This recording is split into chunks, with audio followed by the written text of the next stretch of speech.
celebration. It's his 9th symphony, which he completed just a few months before his death. Vaughan Williams based the symphony on Thomas Hardy's novel Tess of the D'Urbervilles, and it manages to evoke both the ancientness of our landscape and also the people who inhabit it. We sent Clemency Burton Hill off to Hardy country.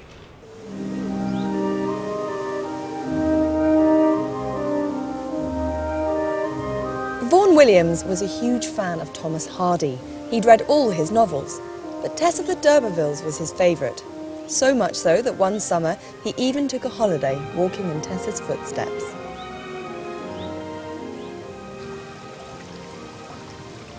He originally intended to base the whole of the 9th Symphony on the novel, but later claimed that the programmatic idea had disappeared.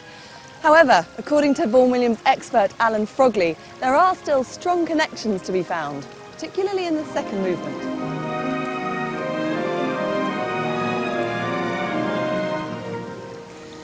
At the end of her harrowing story, Tess, having murdered the man who raped and lied to her, flees with the love of her life, her husband, Angel Clare. Late at night in the darkness, the couple literally stumble upon the ancient temple of Stonehenge, and it's here that we pick up their story in the second movement.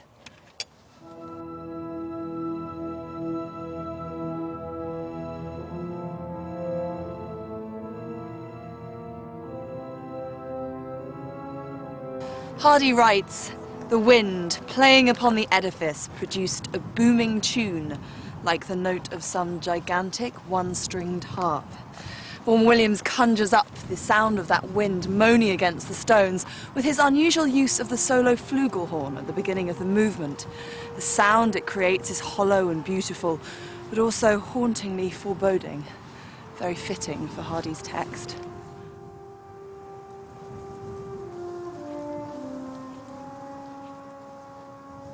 The chords that come crashing in after the solo represent the stones and their imposing, fateful presence, as if they know that the end for Tess is near. These are copies of pages taken from Vaughan Williams's sketchbooks, and you can see the references to Tess relating to the theme that comes in about halfway through the movement. In this one, which is marked Tess Better Version, the theme is almost identical to what we end up hearing in the finished symphony. In the book, the couple spend the night at Stonehenge and are surrounded by the police at dawn. Tess is imprisoned here at Winchester, called Wintoncester in the novel, and sentenced to death by hanging.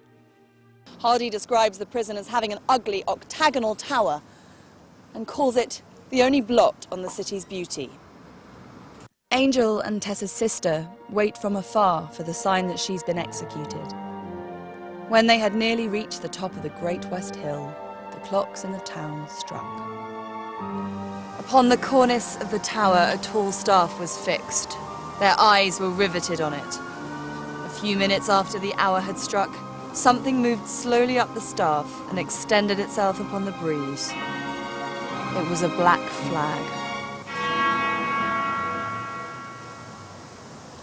Justice was done, and the President of the Immortals had ended his sport with Tess.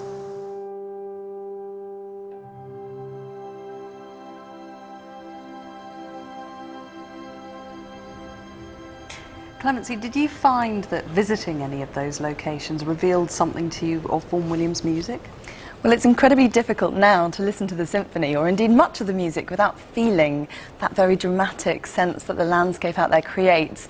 And Vaughan Williams obviously claimed that the programmatic element had disappeared by the time that he finished the symphony, but there seemed to be so many connections and so many parallels that now I find, as I say, that reading Tess, I hear the symphony in my mind, and being out there, it's very hard to kind of get rid of that. It always poses a very interesting question, though, doesn't it, in any kind of piece of music which perhaps has its roots, the inspiration behind it lying in landscape or indeed in a tale such as Tess, how important it is to be aware of any of that when you listen to the music. I mean, Christopher, do you have a view on that?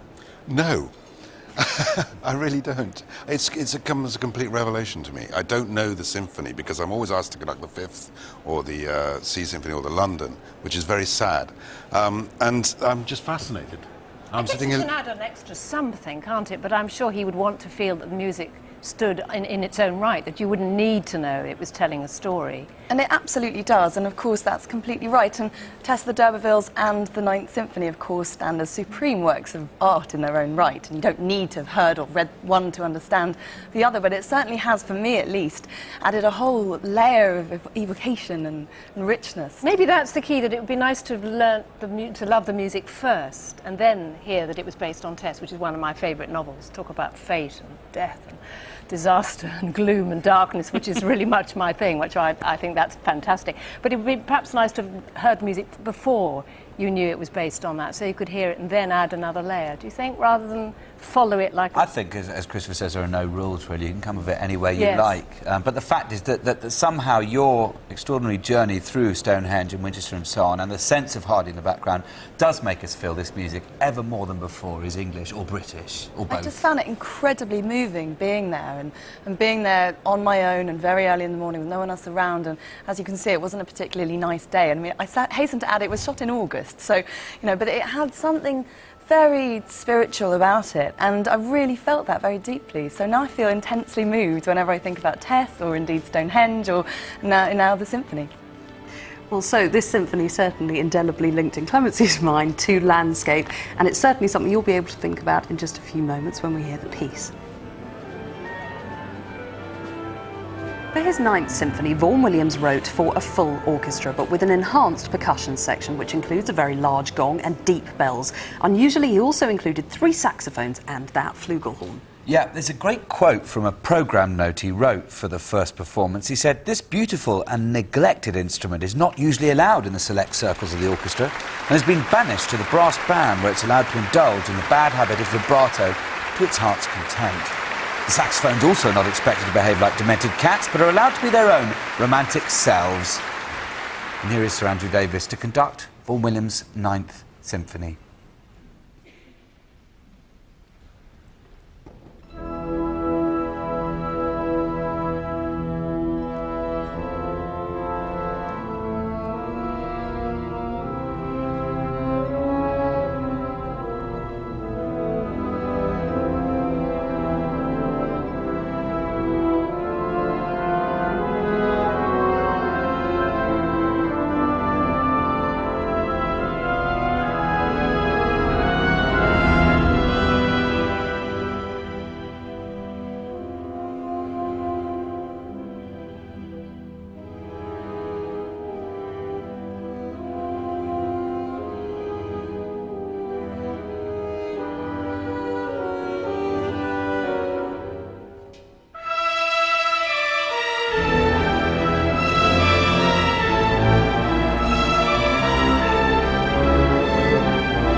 Music of wrathful violence, muscularity and darkness.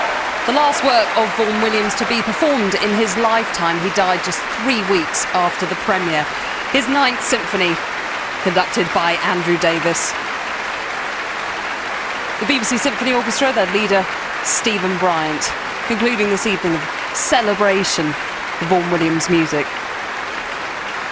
This is not, says Andrew Davis, an old man's peaceful work. On the other hand, there is a sense of valediction about it.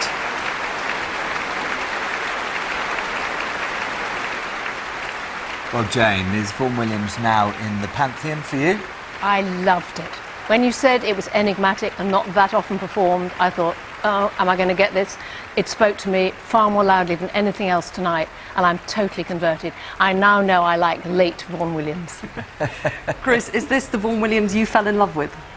I have to admit I fell in love with the Tess Fantasia, but I'm going to walk up Leith Hill tomorrow, and it's this that's going to be ringing in my ears. It was wonderful. Haven't seen it.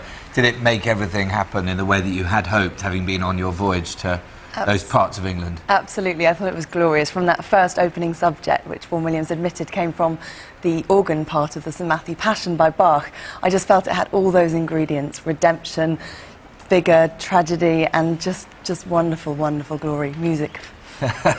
Well, we'll be back next week with a programme celebrating Beethoven with two of his great works. Firstly, the monumental